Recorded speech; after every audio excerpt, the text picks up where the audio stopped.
Bien comprendre que le mot Israël, dans la tradition historique judaïque, désigne l'autre, l'autre, l'autre royaume, le royaume du Nord, etc. Et quand les prophètes s'adressent à Israël, ils s'adressent à l'autre. Et à partir du moment où l'autre, on intègre l'autre dans son propre discours, dans sa propre identité, ça ne fonctionne plus. Parce que je ne sais plus où est l'autre. Si je dis écoute Israël, et que écoute Israël, ça n'est pas l'autre, mais c'est moi, où va-t-on? Donc là, psychanalytiquement, il y a quelque chose qui cloche quelque part, et on ne peut pas continuer à employer le mot Israël pour désigner non pas l'autre, mais soi-même, puisque les Israéliens se disent eux-mêmes Israël. Et qu'autrefois, on disait, les Juifs, on disait c'était des Israélites. Bon. Donc là, il y a quelque chose il y a un dysfonctionnement sémantique qui est gravissime. C'est pas une plaisanterie. Il faut toujours être capable de désigner l'autre.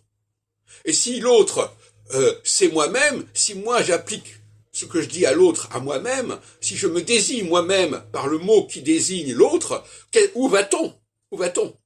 Oui, c'est donc pas une plaisanterie du tout, cette question-là.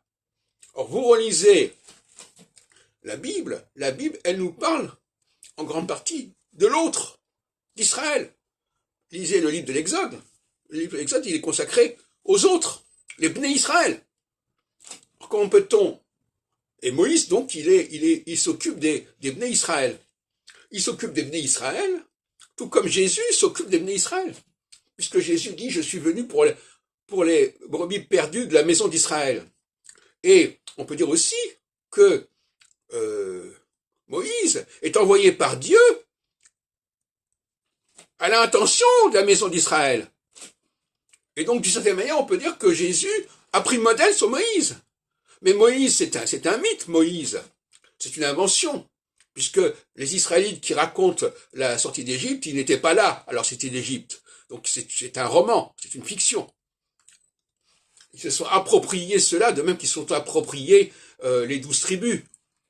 Hein, alors que la plupart des tribus n'ont rien à voir. La preuve, c'est que 10 tribus sur 12, comme par hasard, ont rejoint le royaume d'Israël. Bon, il ne restait plus que le royaume de la tribu de Juda et de Benjamin qui était... Bon, donc on voit bien que tout ça, c'est complètement cassé.